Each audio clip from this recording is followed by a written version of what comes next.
Hello guys, how are you? I'm Hardeep Singh. Welcome back to your own YouTube channel. IELTS updates and recent exams. For more updates related to recent IELTS exam writing test topics, listening, reading, practice test, and speaking, you got guesswork. Please, guys, participate in everyday listening and reading practice test to achieve your desired band score in your actual IELTS exam. Please hit the like and subscribe button. Press the bell icon for the upcoming notifications. Don't forget like, subscribe and share my YouTube channel and my Facebook page, IELTS updates and recent exams. Part 1. You'll hear a conversation between a student and the coordinator of the Student Service Centre. First, you have some time to read questions 1 to 3.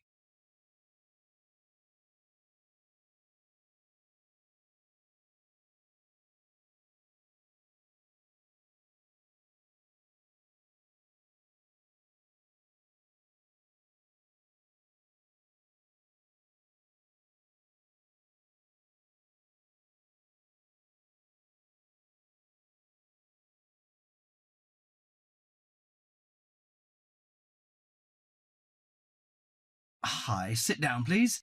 How can I help you? Thank you. I'm a student in the sociology faculty. I'm coming to ask for some information about renting a room in the college or near the campus. My name is Sarah. Yes, Sarah. How long have you been here in Sydney? You are not new, I suppose. No, I'm in my second year. I came to Sydney 18 months ago from Korea. Where are you living now? I live with my aunt in my cousin's room. It's pretty nice to live with my relatives, but unfortunately my cousin has finished his term and is returning from Britain next week. I have to rent a room for myself.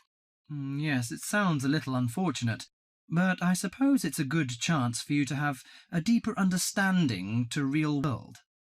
I hope so. Well, what sort of thing are you looking for? What we provide ranges from shared flat to homestay. And of course we have houses with gardens if you like. No, the house with a garden is obviously out of my price range. Shared flat is not bad, but I prefer a homestay. I enjoy the feeling of living with the family. When do you plan to begin the rent? Next week, you just said? No, my cousin is arriving by next week, so I hope to move out by this weekend. This weekend, okay. The main area we deal with is around the university. Around the university, aha. Do you have anything near the northern gate of the university? You know, the sociology faculty is near the northern gate. Before you hear the rest of the conversation, you have some time to look at questions 4 to 10.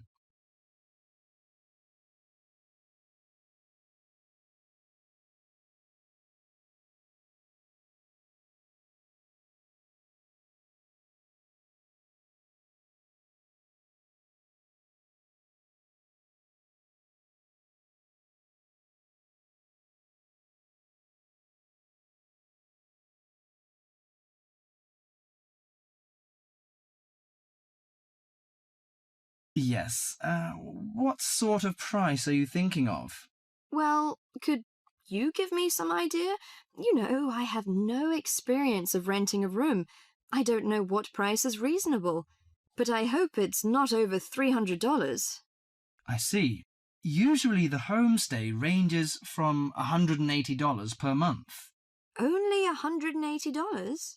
Yes, to $350 depending on a number of different factors. What does it depend on? Well, obviously the quality of the house, the facilities and extra services. Oh, I don't care about the quality very much, as long as it's clean. As to the facilities, I want the room with the separate bathroom. Kitchen isn't a necessity, because I don't want to cook by myself. I hope to have meals with the family if possible.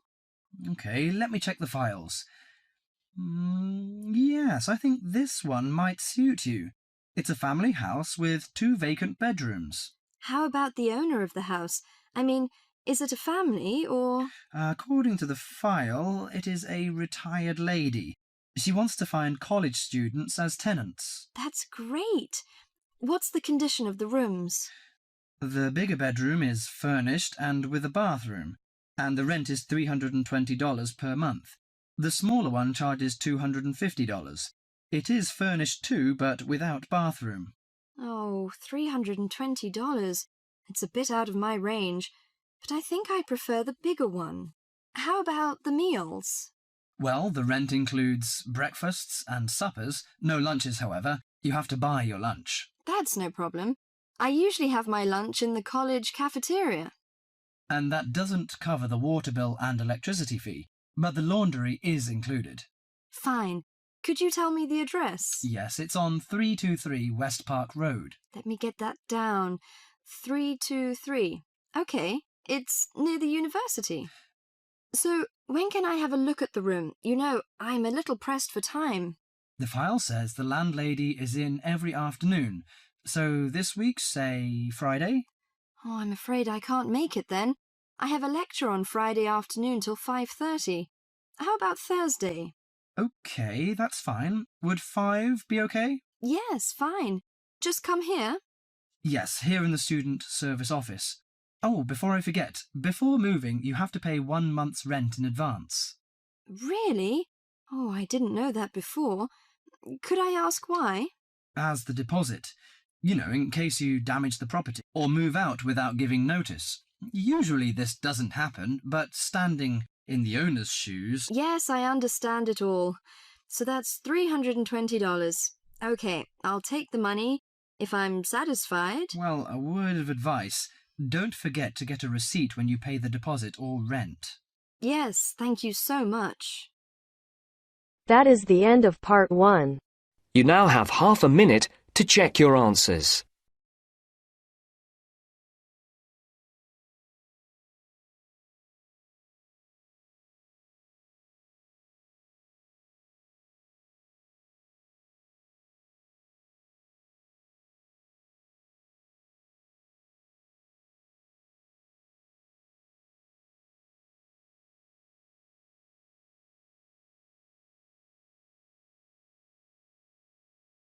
Now turns to part 2. You are going to hear a talk given by Madeline.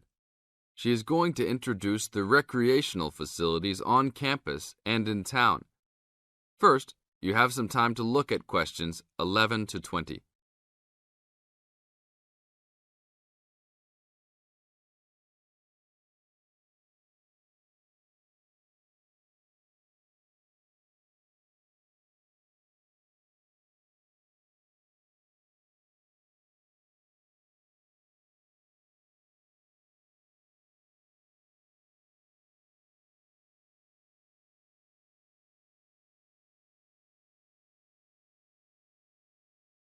Well, good morning, everybody.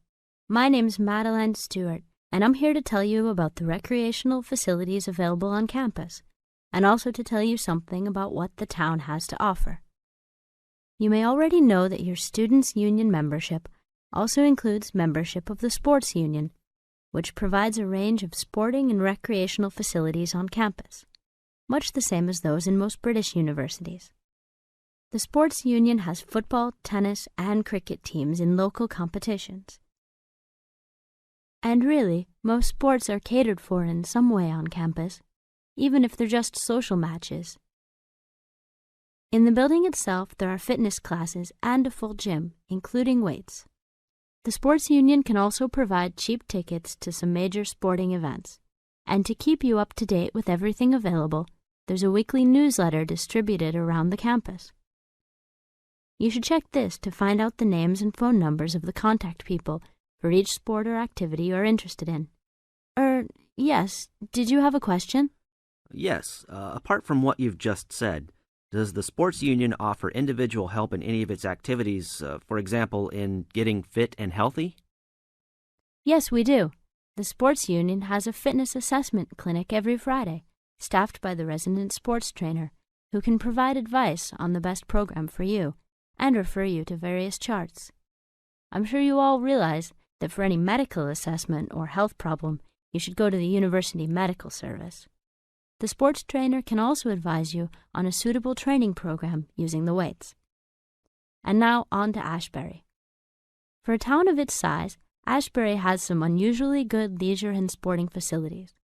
most of which are near the center of town and easily reached by bus from this campus. There's a new, well, almost new, Olympic-sized swimming pool. That's not quite in the central town area, but it's only a 5-minute walk from the bus stop. Above the pool, there's a high-tech fitness center that any of you more serious fitness lovers would need to check out. Then, in the center of town, there's a sporting complex called the Anderson Center, which contains squash courts and facilities for a number of other indoor sports, such as basketball. And just around the corner from the Anderson Center, in the main street there, is an indoor bowling alley. All of these facilities are listed in the weekly newsletter, so I encourage you all to look through it and... That is the end of part 2. You now have half a minute to check your answers.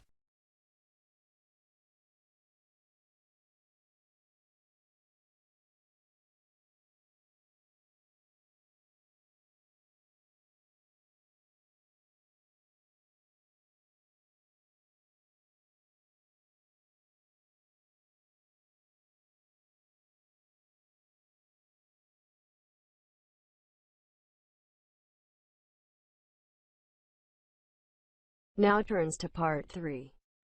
You will hear two students discussing a project they have to do as part of a literature course on great books. First, you have some time to look at questions 21 to 25.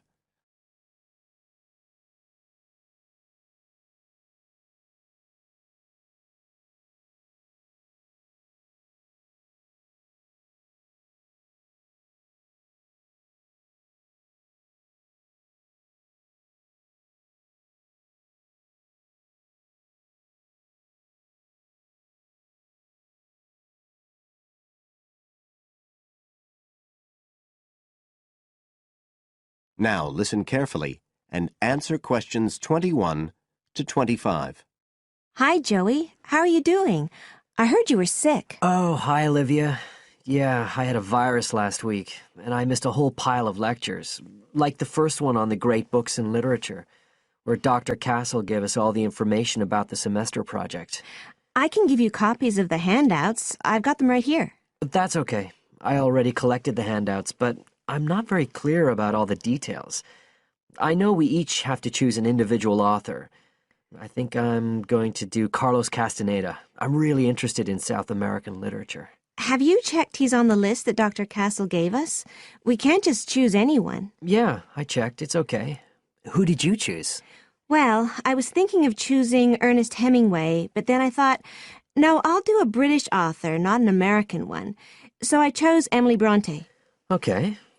And first of all, it says we have to read a biography of our author. I guess it's okay if we just look up information about him on the internet? No, it's got to be a full-length book. I think the minimum length's 250 pages. There's a list of biographies. Didn't you get that? Oh, right. I didn't realize we had to stick with that. So, what do we have to do when we've read the biography? Well, then we have to choose one work by the writer. Again, it's got to be something quite long. We can't just read a short story. But I guess a collection of short stories would be okay? Yes, or even a collection of poems, they said. But I think most people are doing novels. I'm going to do Wuthering Heights. I've read it before, but I really want to read it again now I've found out more about the writer. And then the video. We have to make a short video about our author and about the book. How long has it got to be? A minute. What? Like 60 seconds? We got to give all the important information about their life and the book we choose? Well, you can't do everything. I wrote it down somewhere. Yes, Dr. Castle said we had to find or write a short passage that helps to explain the author's passion for writing, why they're a writer. So we can back this up with reference to important events in the writer's life, if they're relevant. But it's up to us, really. The video's meant to portray the essence of the writer's life and the piece of writing we choose. So when we read the biography, we have to think about what kind of person our writer is. Yes, and the historical context and so on. So for my writer, Emily Bronte, the biography gave a really strong impression of the place where she lived and the countryside around. Right. I'm beginning to get the idea. Before you hear the rest of the talk, you have some time to look at questions 26 to 30.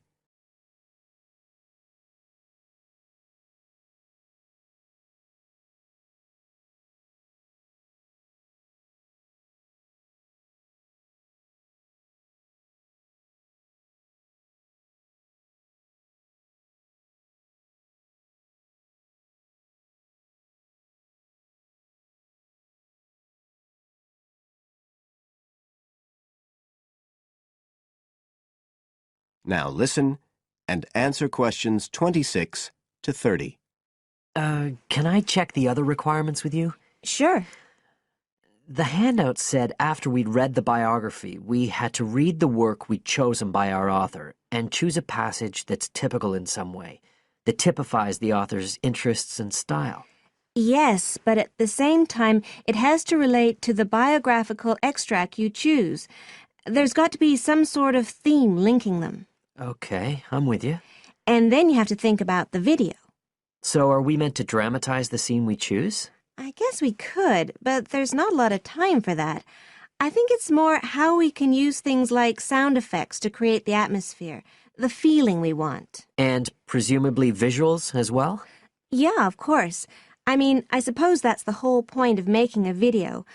But whatever we use has to be historically in keeping with the author.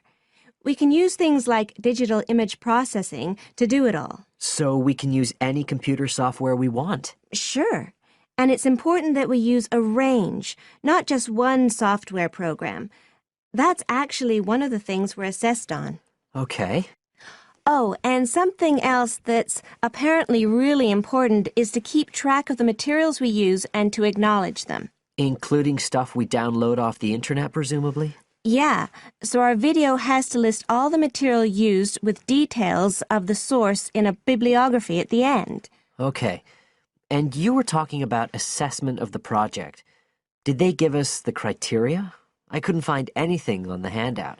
Sure. He gave us them in the lecture. Let's see, you get 25% just for getting all the components done. That's both sets of reading and the video. Then the second part is actually how successful we are at getting the essence of the work. They call that content, and that counts for 50%. Then the last 25% is on the video itself, the artistic and technical side. Great. Well, that sounds a lot of work, but a whole lot better than just handing in a paper. Thanks a lot, Olivia. You're welcome. That is the end of part 3. You now have half a minute to check your answers.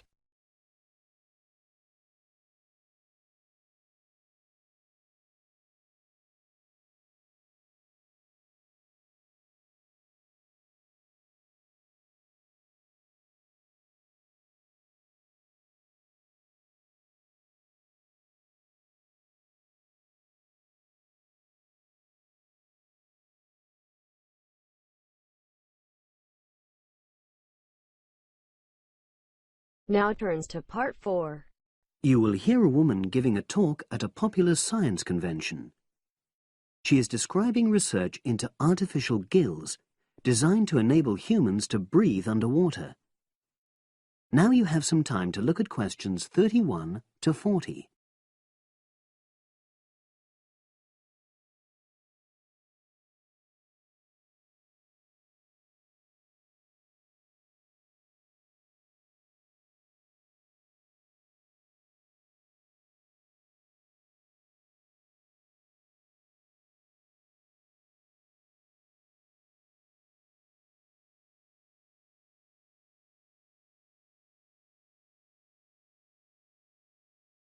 Now listen and answer questions 31 to 40. In my talk today, I'll be exploring the idea of artificial gills. I'll start by introducing the concept, giving some background and so forth, and then I'll go on to explain the technological applications, including a short, very simple experiment I conducted. Starting with the background. As everyone knows, all living creatures need oxygen to live. Mammals take in oxygen from the atmosphere by using their lungs, and fishes take oxygen from water by means of their gills, which of course in most fishes are located either side of their head. But human beings have always dreamt of being able to swim underwater like the fishes, breathing without the help of oxygen tanks. I don't know whether any of you have done any scuba diving, but it's a real pain having to use all that equipment. You need special training, and it's generally agreed that tanks are too heavy and big to enable most people to move and work comfortably underwater. So scientists are trying a different tack. Rather than humans carrying an oxygen supply as they go underwater, wouldn't it be possible to extract oxygen in situ, that is, directly from the water while swimming? In the 1960s, the famous underwater explorer Jacques Cousteau, for example, predicted that one day surgery could be used to equip humans with gills. He believed our lungs could be bypassed and we would learn to live underwater just as naturally as we live on land. But of course, most of us would prefer not to go to such extremes. I've been looking at some fairly simple technologies developed to extract oxygen from water, ways to produce a simple, practical artificial gill, enabling humans to live and breathe in water without harm. Now, how scientists and inventors went about this was to look at the way different animals handled this. Fairly obviously, they looked at the way fishes breathe, but also how they move down and float up to the surface using inflatable sacs called swim bladders. Scientists also looked at animals without gills, which use bubbles of air underwater, notably beetles. These insects contrive to stay underwater for long periods by breathing from this bubble, which they hold under their wing cases.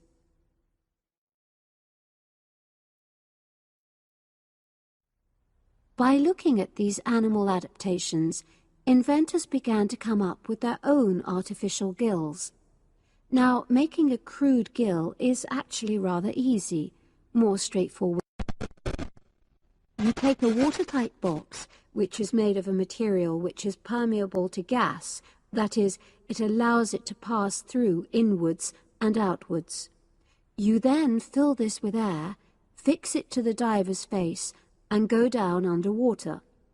But a crucial factor is that the diver has to keep the water moving so that water high in oxygen is always in contact with the gill, so he can't really stay still.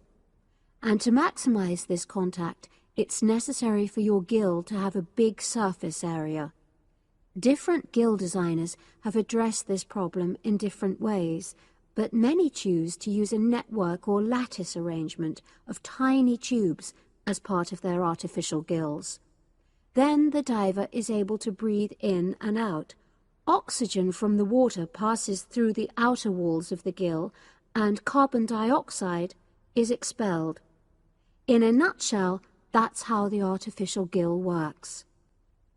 So, having read about these simple gill mechanisms, I decided to create my own. I followed the procedure I've just described, and it worked pretty well when I tried it out in the swimming pool. I lasted underwater for nearly 40 minutes. However, I've read about other people breathing through their gill for several hours. So the basic idea works well, but the real limitation is that these simple gills don't work as the diver descends to any great depth, because the pressure builds and a whole different set of problems are caused by that. Research is being done into how these problems might be overcome, but that's another story, which has to be a subject of another talk. Despite this serious limitation, many people have high hopes for the artificial gill, and they think it might have applications beyond simply enabling an individual to stay underwater for a length of time. For example, the same technology might be used to provide oxygen for submarines, enabling them to stay submerged for months on end without resorting to potentially dangerous technologies such as nuclear power. Another idea is to use oxygen derived from the water as energy for fuel cells. These could power machinery underwater, such as robotic devices. So, in my view, this is an area of technology with great potential. Now, if anyone has any questions, I'd be happy to answer. Yes, That is the end of part 4. You now have half a minute to check your answers. So guys, don't forget like, subscribe and share my YouTube channel and my Facebook page. IELTS updates and recent exams. For more updates related to recent IELTS exam writing test topics, listening, reading, practice test and speaking, you got guesswork. Please guys, participate in everyday new IELTS listening and reading practice tests to achieve your desired band score in your actual IELTS exam. For more IELTS material, visit my official website www.ieltsupdatesandrecentexams.com. The link is given below in the description. If you need PDF files of latest IELTS material, then please join my Telegram channel. So guys, please write your score below the comment section. Again, thanks for listening. God bless you all guys. Stay tuned, stay safe.